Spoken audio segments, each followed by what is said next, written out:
vice-premier ministre et ministre de l'Intérieur, du chef d'état-major général des forces armées de la République démocratique du Congo, d'autres cadres de l'armée et des personnalités civiles. La population de la province de la Chopo se joint à moi pour vous exprimer d'une seule voix nos remerciements et nos très sincères félicitations pour avoir réussi ce que personne n'a réussi à faire au monde. Ce que personne n'a réussi à faire dans notre pays et c'est que très peu de dirigeants ont réalisé en Afrique.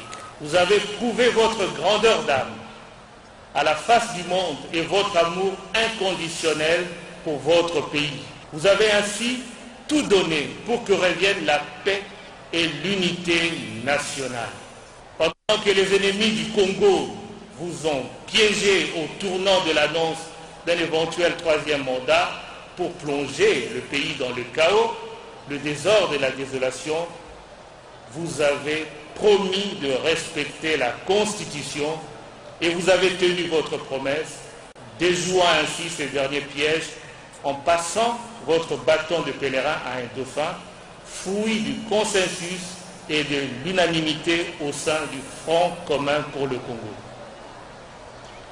Ces derniers actes annoncent déjà une lancée irréversible vers une première et historique transition démocratique dans notre pays, où un chef d'État en fonction va passer le pouvoir à un chef d'État entrant à l'issue des élections libres et transparentes. Une première dans l'histoire de la sécurité intérieure en République démocratique du Congo. À son tour, le général Célestin Kanyama-Chichikou, directeur général des écoles de formation de la police nationale congolaise, a livré à l'assistance l'ossature de cette session organisée avec l'appui du gouvernement de la République. C'est pour la première fois que la police nationale congolaise organise une formation de grande envergure entièrement financée par le gouvernement de notre pays. 12 000 hommes ont été recrutés et répartis sur les 3 sites, à savoir 3 600 au centre d'instruction Lukusa, école de police Kabata, 4 400 CI Kitona, 4 000 centre d'instruction Kamina. Tout ceci grâce à la détermination et à la vision de l'autorité suprême, le président de la République. C'est pourquoi cette promotion porte le nom de son Excellence, Monsieur le Président de la République, Joseph Kabila Kabange. Les 3600 nouveaux policiers ont prêté serment devant le vice-premier ministre et ministre de l'Intérieur, Henri Movasakani. Je prends acte de votre prestation de serment en qualité de membre effectif de la police nationale, du corps de carrière de la police nationale. Mes très sincères félicitations et je vous souhaite une longue et loyale carrière au sein de cette grande famille. Aussitôt après, une démonstration des techniques de protection individuelle pour sécuriser la population a été exécutée avec brio.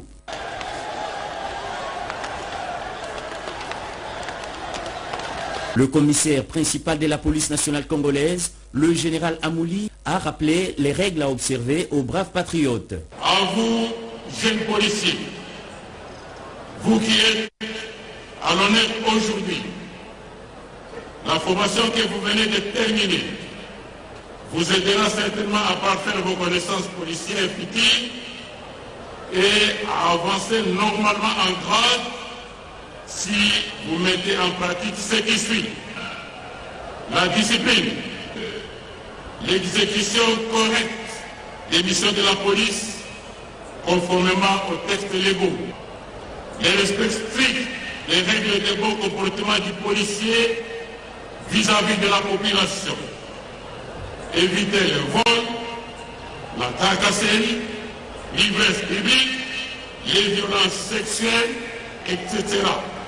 Bref, tout ce qui déshonore la police nationale congolaise. Le point d'orgue a été la remise des cadeaux aux lauréats par le chef de l'État Joseph Kabila Kabange, commandant suprême des forces armées de la République démocratique du Congo et de la police nationale congolaise.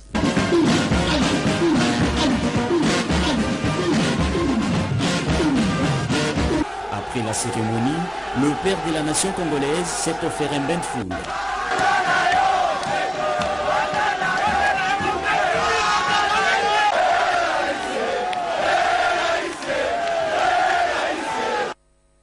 En tout cas, les plus heureux de tous au cours de cette cérémonie, c'est le vice-premier ministre, ministre de l'Intérieur et Sécurité, Henri Mova-Sakani, qui a en charge la police nationale congolaise. Il a livré ses impressions au micro de Blaise Manzanza. Parce que là, nous commençons le socle, le véritable socle solide qui va faire en sorte que la police de l'avenir commence par ici aujourd'hui.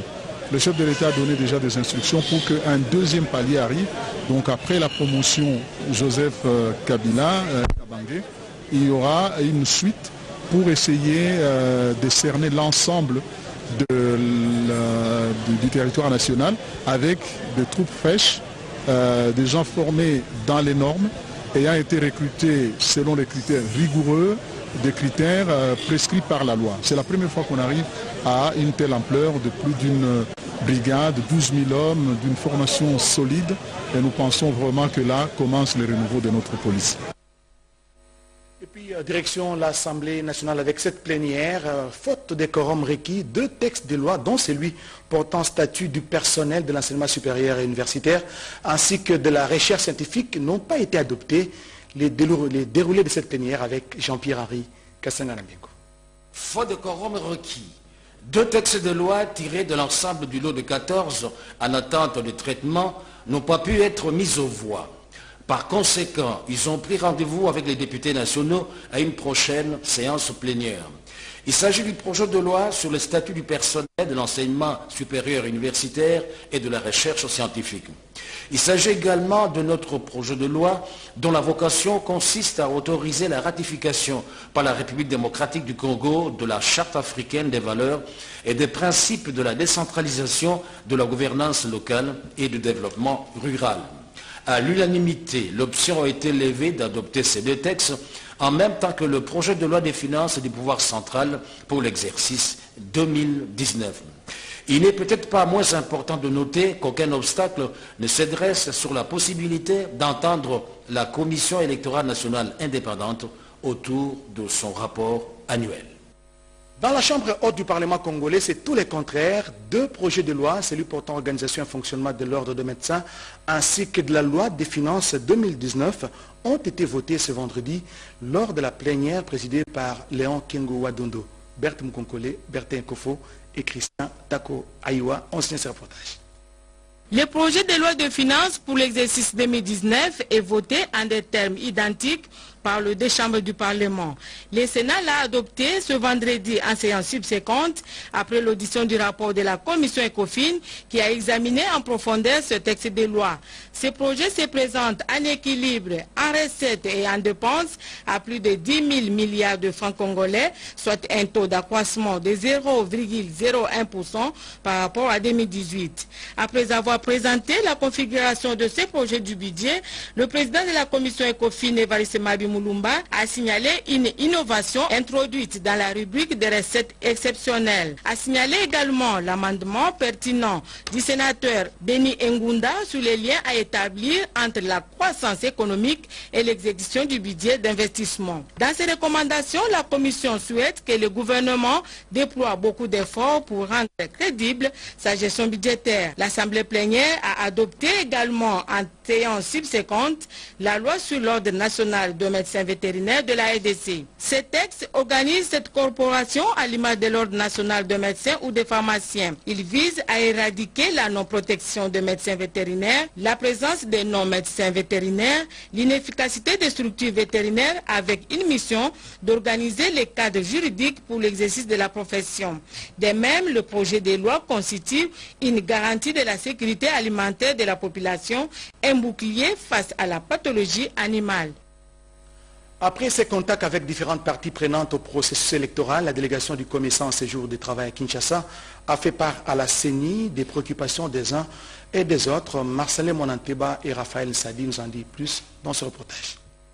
Quelques jours après la réunion qu'ils ont eue au quartier général de la démocratie de la RDC avec la délégation de la CEAC, Les membres de la délégation du marché commun de l'Afrique australe, le COMESA, en mission RDC, sont revenus faire la synthèse de la mission à la CENI. Ils ont présenté à la commission électorale indépendante les préoccupations des parties prenantes qu'ils ont eu à rencontrer afin qu'elles puissent agir en conséquence. Ils ont félicité la commission électorale nationale indépendante pour le travail de titan abattu en demandant bien entendu à la centrale électorale de maintenir un climat de confiance avec les parties prenantes pour des meilleurs résultats. Le rapporteur de la CENI, Jean-Pierre Kalamba Mulumbangalula, qui les a reçus au nom du président Corneille Nangaa Empêché, a répondu aux questions de la délégation une fois de plus, en éclaircissant au passage des zones d'ombre, afin qu'ils puissent quitter la République démocratique du Congo avec la bonne information.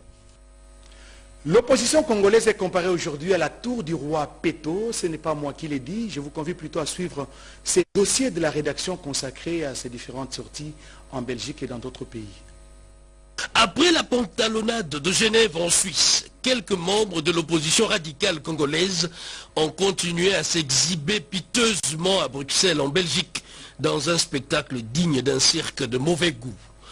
Ainsi, ses compatriotes ambitionnent diriger un jour les pays au plus haut sommet de l'État, mais ces balades, tout honte bu, comme des petits-enfants, d'une ville à une autre en Europe, au gré des désidératas de leurs commanditaires étrangers. On les montre en spectacle comme jadis lors de l'époque de l'exposition universelle de Bruxelles, organisée du 17 avril au 19 octobre 1958, où les nègres étaient encagés pour la curiosité du public belge. Ce n'est certainement pas les meilleurs moyens de se préparer pour sortir tête haute de joute électorale du 23 décembre 2018. Tout se passe comme si cette opposition-là avait volontairement renoncé à assumer un quelconque leadership en RDC lors de la prochaine législature. Car au moment où ces messieurs sont occupés à pérorer dans la cour du roi Peto, les Fronts communs pour les Congo fait preuve d'une remarquable sérénité en fignolant sereinement ses stratégies électorales.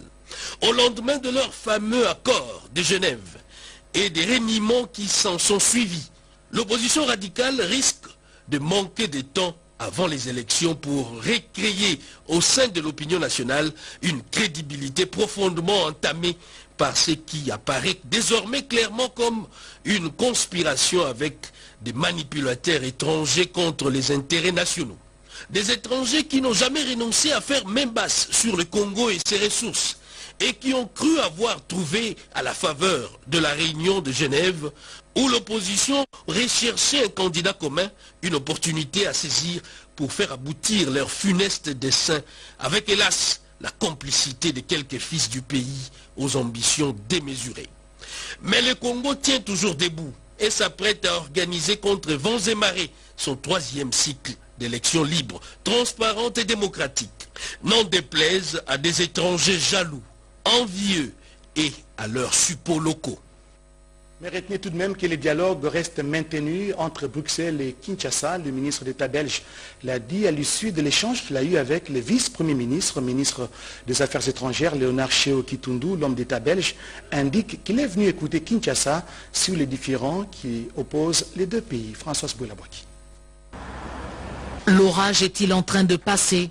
Difficile de l'affirmer. Herman Decroux, ministre d'État belge, apprécie ce qu'il qualifie de franchise totale dans les échanges avec le chef de la diplomatie congolaise. Les messages qu'on s'est échangés, nous en serons les porte-parole là où il convient et là où il faut, de part et d'autre. Et c'est une manière constructive d'aborder des questions difficiles. De quel message s'agit-il? L'homme d'État belge s'exprime sans trop de détails. Herman Decroux fait partie des ministres d'État consultés officiellement par le roi Albert II de Belgique quand il s'agit de crise. Très proche de la famille royale, il avoue que les sanctions européennes ciblant quelques responsables congolais ont été évoquées. La suspension de la coopération avec l'ex-colonie aussi. Les rencontres d'une frange de l'opposition politique congolaise en Europe. Bruxelles renvoie la balle à Genève. Le gouvernement belge n'a pas à intervenir dans les problèmes ou dans les différences d'opinion qui peuvent se poser à l'intérieur d'un grand pays comme le vôtre. J'espère que vous avez posé la question à l'ambassadeur de Suisse, puisqu'il y a quelques jours, l'opposition se réunit officiellement à Genève. À quelques jours du lancement de la campagne électorale en RDC, l'émissaire belge dit être venu écouter Kinshasa et que le dialogue reste maintenu. Emmanuel Ramazani Shadari revient lui de Windhoek à Namibie. Sur place, leader du FCC, Front commun pour le Congo, s'est entretenu avec le président en exercice de la République de Namibie et président en exercice bien sûr de la SADC, Sam Nujoma. Retour en image avec Yvette Makuntima. Le secrétaire permanent du PPRD et candidat du Front commun pour le Congo à la présidentielle du 23 décembre 2018, Emmanuel Ramazani Shadari, est rentré à Kinshasa ce mercredi 14 novembre 2018 dans la soirée. Il revient de Windhoek en Namibie où il a déployé d'intenses activités en 48 heures. Échange d'expérience avec les partis au pouvoir en Namibie, la SWAPO, créée comme mouvement de libération il y a 28 ans, et les PPRD créés également comme force politique de libération il y a 15 ans, tous les deux partis ont des profondes convergences idéologiques en tant que parti de gauche panafricaniste. Ensuite, une visite de courtoisie dans la soirée du mardi 13 novembre 2018 à l'ancien président namibien Sam Nujoma, père fondateur de la République de Namibie, et un entretien dans la matinée du mercredi 14 novembre 2018 avec les présidents de la République de Namibie et président en exercice de la SADC, le docteur Agege Igod. Les processus électoraux dont les avancées ont été saluées et les questions majeures d'intérêt commun entre les PPRD et la SWAPO ont été passées au peigne fin par les camarades des deux partis frères dont les liens se sont consolidés au fil des années grâce au leadership éclairé de Joseph Kabila Kabange, continuateur de la vision des feux Mzee Laurent Désiré Kabila et les différents présidents qui se sont succédés à la tête de la Namibie, aujourd'hui un pays modèle de démocratisation en Afrique dirigé par Agege Igod. Puiser la sagesse à cette source panafricaniste était le leitmotiv de cette mission effectuée en terre namibienne par les secrétaires permanents du PPRD, en même temps candidat du FCC. Entre ces candidats et la SADC, désormais le ciel est sans nuages, a indiqué une source diplomatique. À l'aéroport d'Ndjili, Emmanuel Ramazani Shadari a été accueilli par plusieurs hauts cadres du FCC, du parti présidentiel et de son cabinet, fiers du succès d'une mission à inscrire dans les cadres de la coopération Sud-Sud. Comme vous l'aurez remarqué, le candidat FCC Emmanuel Ramazani Shadari a rencontré pratiquement les autorités de Namibie, notamment l'actuel président et l'ancien président Sam Nujoma. Le projet de construction du pont route rail, nous l'avons dit à l'ouverture de ce journal, devant relier les deux capitales les plus rapprochées du monde, Kinshasa et Brazzaville, commence à prendre corps. Le ministre d'État du Plan, Modeste Bahati Lukwebo, et son homologue du Congo-Brazzaville ont signé, au nom de leurs pays respectifs, un protocole d'accord pour la réalisation de ce projet évalué à 55 millions de dollars. Sandra Nyangui. Le projet route-rail sur le fleuve Congo prend lisiblement forme. Les deux capitales les plus rapprochées au monde vont bientôt être reliées par un pont ossature mixte acier-béton de 1575 mètres avec ouvrage d'accès et séparation des voies routières et ferroviaires de longueur de 136 mètres sur chaque rive. C'est à Jobour, en Afrique du Sud, en marge de Africa Investment Forum, que le gouvernement de la RDC et celui de la République du Congo ont signé un protocole d'accord relatif au projet route-rail sur le fleuve Congo. Le ministre d'État, ministre du Plan Modeste Bahati Lukwebo de la RDC et Jean-Jacques Bouya, ministre de l'Aménagement, de l'Équipement du Territoire et des Grands Travaux du Congo-Brazzaville, ont apposé leur signature au bas de ce document en présence du vice-président de la Banque africaine de développement, Pierre Ghislain, et du directeur de l'Africa 50, Alain Ebobissé. Ça y est, ce projet de construction du pont route-rail sur le fleuve Congo vient d'être scellé dans la droite ligne de l'intégration régionale et de développement économique, favorisant ainsi les échanges sociopolitiques entre les deux pays. Le coût global de l'investissement s'élève à 55 millions de dollars américains. La BAD, qui est le principal bailleur de fonds, a déjà financé les études. Porte reste ouverte pour d'autres partenaires dans le cadre du partenariat public-privé. Compte tenu de son aspect frontalier et son appartenance au projet prioritaire du NEPAD, le chef d'État a désigné le président de la République, Joseph Kabila Kabange, pour promouvoir cette infrastructure. L'ennemi de la chaussée, ce sont des eaux de pluie, des eaux mal canalisées au nombre des artères principales de la ville de Kinshasa, en état de délabrement très avancé, figure la 12e rue limitée. Le directeur général de l'OVD, Office de voirie et drainage, Benjamin Wenga Basoubi, en a fait le constat ce matin pour entrevoir une quelconque réhabilitation. Willy Atunakov Kapumba était dans sa suite. L'Office des voiries et drainage, OVD, est résolument déterminé à réhabiliter la voirie de la capitale pour améliorer les bien-être de la population congolaise. C'est le cas. La 12e rue limitée industrielle demeurait longtemps dans un état de dégradation très avancé, suite aux doléances de l'archevêque de Kinshasa, Monseigneur Fridolin Ambongo, auprès des autorités compétentes et sous instruction de la haute hiérarchie, le directeur général de l'OVD, l'ingénieur Benjamin Wenga Basoubi, accompagné de Jean-Claude Baende, gouverneur honoraire de l'Équateur, s'est personnellement rendu compte de la situation sur le terrain avant de s'entretenir avec les prélats catholiques. Nous devons réhabiliter totalement l'avenue qui abrite plusieurs congrégations, notamment la résidence de l'archevêque, qui va résoudre aussi les problèmes de la population avoisinante. Et dès que le financement est mis à disposition, nous allons commencer les travaux dans les très brefs délais. Pour sa part, l'archevêque de Kinshasa, Fridolin Ambongo, qui s'est dit satisfait de cette visite, s'attend à une solution urgente durant cette période pluvieuse. Satisfaction dans le sens que la situation qui prévaut ici à la 12e rue, quand il pleut, on ne sait même pas sortir à cause de mauvais état de la route. Et recevoir ici le DG de l'OVD, ça signifie que l'autorité compétente commence à tendre l'oreille et à faire attention à cette situation. Et je présume qu'une solution pourra se trouver. Encore des routes impraticables, cette fois-ci dans l'arrière-pays. Nous sommes dans la province du Kwilu, constat fait à l'issue d'une mission conjointe gouvernement FIDA et Papakine. Les détails avec Bobé Tenga.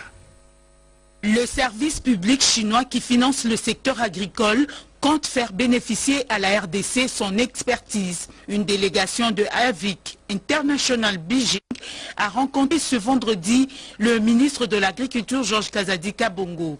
Au menu, l'appui à l'emploi des jeunes dans l'agriculture, le financement et l'accompagnement des services publics comme le service national. On a discuté en ce qui concerne les projets de l'agriculture sur toute l'étendue de la République démocratique du Congo parce que la société AVIC a une longue expérience et très riche dans le domaine de l'agriculture. On va travailler ensemble pour développer l'agriculture en RDC. Une démarche qui s'inscrit dans la logique gouvernementale de promouvoir l'accès des jeunes au crédit pour le développement agricole.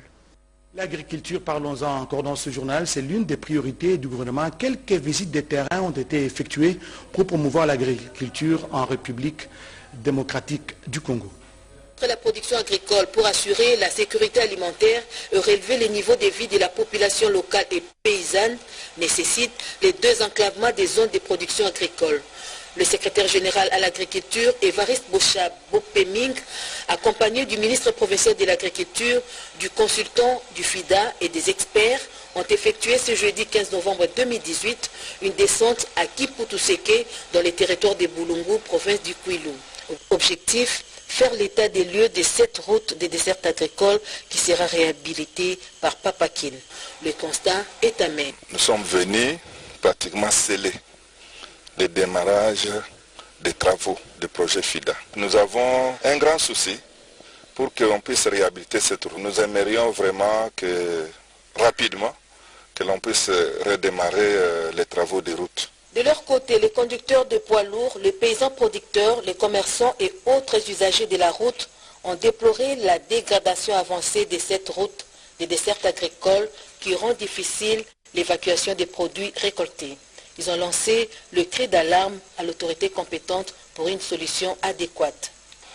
Bien après, le secrétaire général et toute la délégation ont visité l'association villageoise d'épargne et de crédit, les champs sémenciers, l'élevage des petits bétails et la pisciculture. Les champs de multiplication des organisations paysannes à debout, point de chute de cette visite des sites. Ici, le secrétaire général est satisfait de la maturité de maïs en 2 mois seulement. Un groupe de bandits à main armée est tombé dans les filets de la police nationale congolaise. Il a été présenté au commissariat provincial de ville de Kinshasa. Ces malfrats utilisent dans leur sale besogne des armes de guerre et des taxis communément appelés ketch. Anastasie Doumbou. La police nationale congolaise attend sécuriser l'ensemble du territoire national avant, pendant et après les scrutins électoraux du 23 décembre prochain. Pour preuve, les vaillants éléments de ces corps sécuritaires viennent de mettre la main sur 28 criminels opérant à main armée à travers la capitale à l'aide de véhicules Ketch et Toyota. Les uns opéraient avec des armes de guerre et les autres avec des machettes. Et sur les 28 bandits, il y a ceux-là qui sont pour enlever les dames à bord de voitures Ketch. Et votre police vient de saisir la voiture Toyota IST portant la plaque 9270 AQ01. C'est cette plaque qui était souvent signalée par les victimes. Et votre police, le groupe de lutte contre la criminalité, vient de saisir cette voiture. Non seulement cette voiture, il y a une autre voiture, Toyota IST, plaque 9337 AV01. Une autre opération lancée à travers la capitale contre la nuisance sonore porte des bons fruits. Des instruments de sonorisation saisis ont été présentés au public. Dans la même optique, les éléments du service anticriminalité en ont profité pour inviter la population à respecter scrupuleusement ces instructions de l'hôtel de ville. Pas de nuisances sonores pendant la journée ou la nuit.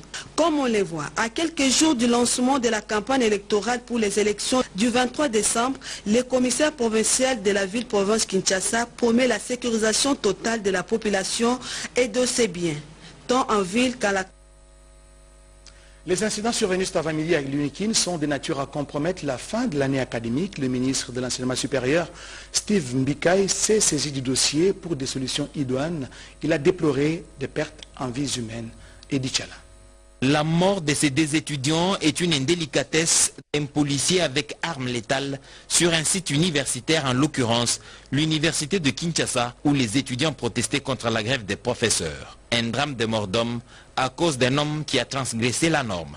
Le ministre de l'Enseignement supérieur et universitaire, Steve Mbikai, qui condamne fermement ces actes barbares, a réuni la presse pour éclairer l'opinion sur ces faits qui empoisonnent le climat sur la colline inspirée. On s'est mis d'accord sur tout ce que demandent les professeurs.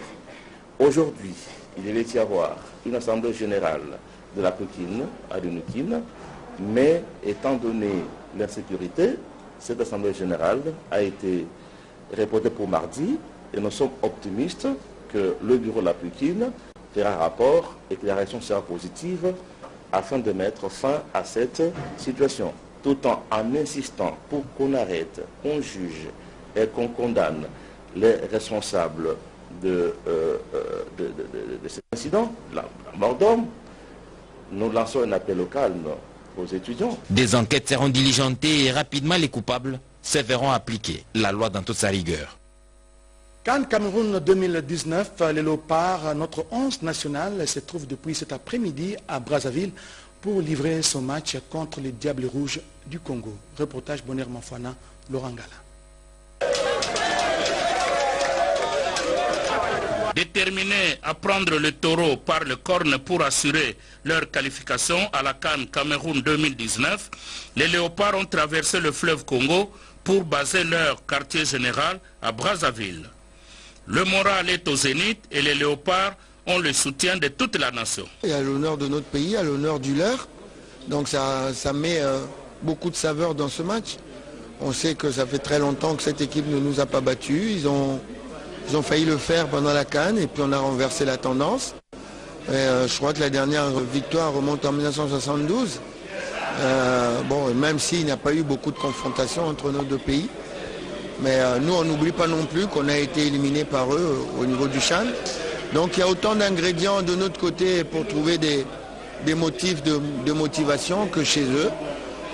Donc au finish, on espère que le match ça sera très bien, très beau à suivre et qu'à la fin des 90 minutes, la RDC gagne. Bon, on sait que ça ne peut pas être facile, on sait que ça ne va pas être facile. C'est un match vraiment difficile, mais ce qui est important, on a besoin vraiment de 3 points. À Brazzaville, les léopards ont été accueillis au beach par l'ambassadeur Christophe Musungu.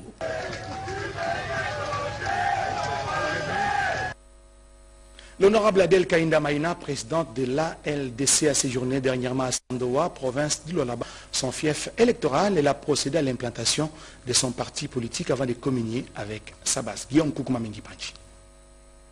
La princesse Adel Kaïda s'est rendue dans sa circonscription électorale, dans le territoire de Sandoa, dans la province de Lualaba. Elle a été, vous allez vous en douter, reçue par une population très joyeuse, venue de tous les villages de Sandoa, pour recevoir celle qui est leur leader. Elle a été accueillie, nous avons dit, comme la véritable présidente de ALDEC, mais aussi comme la princesse. Sur place, elle a dédié son parti politique à Dieu pour une victoire finale avec Jésus-Christ. Elle est chrétienne, elle est protestante et la population qui la charrie va avec. La présidente de l'ALDEC a procédé à l'implantation de son parti politique avec une adhésion tout à fait massive et populaire. À Sandoa, la présidente de l'ALDEC a communiqué la vision de son parti politique et remercié à l'occasion le chef de l'État et président de la République, Joseph Kabila Kabange, pour le respect de la Constitution. Il l'a dit, il l'a fait. À l'occasion aussi, l'honorable Adel Kaïnda a demandé à la population de Sandoa de soutenir massivement le candidat du FCC, Emmanuel Ramazani Shadari, aux élections prévues pour le 23 décembre prochain. À Sandoa, où la population s'est massée pour elle, la présidente de l'ALDC a fait la ronde de tout le territoire, 2 fois dans des conditions difficiles.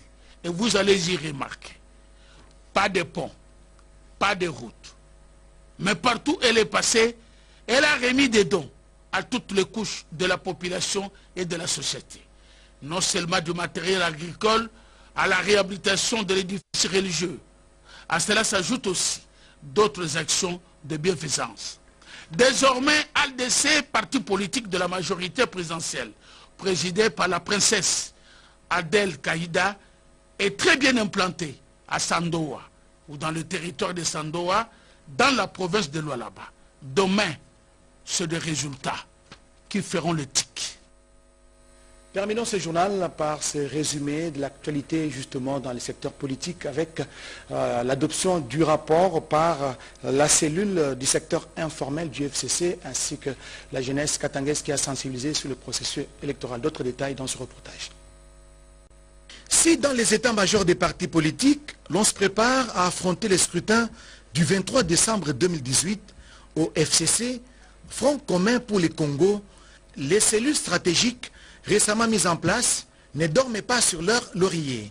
Les membres de la cellule secteur informel que dirige l'honorable Vamouiti Jean Chrysostome, assisté du rapporteur Marie-Ange Mouchobekwa, ont, après une série de séances de travail, adopté le premier rapport en prévision des élections couplées du 23 décembre prochain. Les différentes personnalités et membres de cette cellule se sont dit déterminés à hisser jusqu'à la magistrature suprême du pays Emmanuel Ramazani Shadari, le dauphin du chef de l'État Joseph Kabila Kabange. La plateforme des communautés de base s'implante de façon fulgurante sur l'ensemble du pays.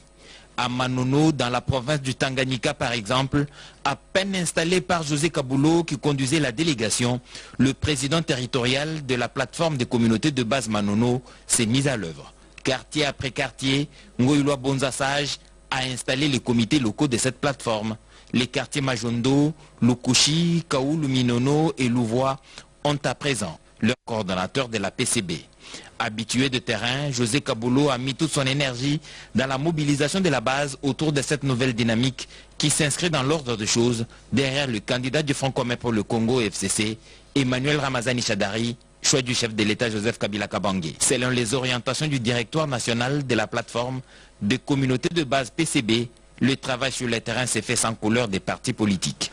Suffisamment sensibilisé sur l'imminence des élections ce 23 décembre 2018 et la machine à voter qui va avec, La population de Manono s'est dite prête pour ce rendez-vous avec l'histoire. Avec son expérience de président de la jeunesse katangaise, José Kaboulou ratisse large pour l'implantation de la PCB dans les coins et recoins de la République démocratique. C'est un peuple très engagé et déterminé à changer les institutions législatives en place qui n'ont que trop duré. Toutes les plateformes de communautés de base au sein du FCC, militantes, militants et sympathisants, se sont fixés rendez-vous dans la grande salle polyvalente Lolo la Crevette, pleine à craquer, située dans la commune d'Engaliema à ma campagne Saint-Luc. Ils sont venus tous confirmer leur soutien au candidat du FCC Emmanuel Ramazani Shadari pour la victoire à la présidentielle du 23 décembre prochain. Introduit par l'honorable Katende Wandaye, président de ce regroupement politique AAC, Gimi Kulumpombo, autorité morale, a rappelé à l'intention des membres le bien fondé de la candidature d'Emmanuel Ramazani Shadari. Dans un style purement pédagogique, Gimi Koulou leur a largement expliqué ce que c'est le seuil, en les exhortant à se mobiliser autour de leurs représentants pour atteindre ce seuil. Seul moyen de faire gagner leurs candidats députés à la provinciale et à la nationale. Il faut préciser qu'au cours de cette manifestation, le 25 candidats à la députation, dont 13 à la nationale et 12 à la provinciale, ont été présentés pour les comptes de la circonscription de la Lukunga, ville-province Kinshasa. Deux dépêches avant de nous séparer. La direction provinciale de la DGDA Congo Central porte à la connaissance du public. Elle procède à la vente aux enchères publiques de toutes les marchandises non enlevées des installations douanières. Et donc, après les délais, après avoir dépassé les délais de séjour légal prévus par les dispositions légales, les dates prévues sont les suivantes. Le 26 novembre, du 26 novembre au 1er décembre 2018 pour les bureaux de Matadi Beach, du 4 au 9 décembre 2018 pour les bureaux de Delticom. Par conséquent, elle invite tous les importateurs de ces marchandises à venir régulariser leur situation dans les 48 heures avant la date du début des opérations de vente. Les listes de marchandises concernées sont affichées au bureau de Matadi Beach et de Delticom et publiées dans la presse aussi bien écrite audiovisuel, conformément à la note circulaire du 1er février 2018 portant fixation du calendrier du déroulement des élections syndicales dans les entreprises et établissements publics. La direction générale de la RTNC invite les représentants des syndicats qui ont sollicité leur participation à ces échéances électorales de prendre part à une réunion de consultation prévue ce lundi 19 novembre 2018 à 10 heures précises à la salle de réunion de la tour administrative de la RTNC. Ces communiqués portent la signature du directeur général Ernest Kabila Ilunga. Mesdames, Messieurs, vous avez été nombreux à suivre ce journal. Merci de votre sympathique attention. Excellente soirée à tous. Au revoir.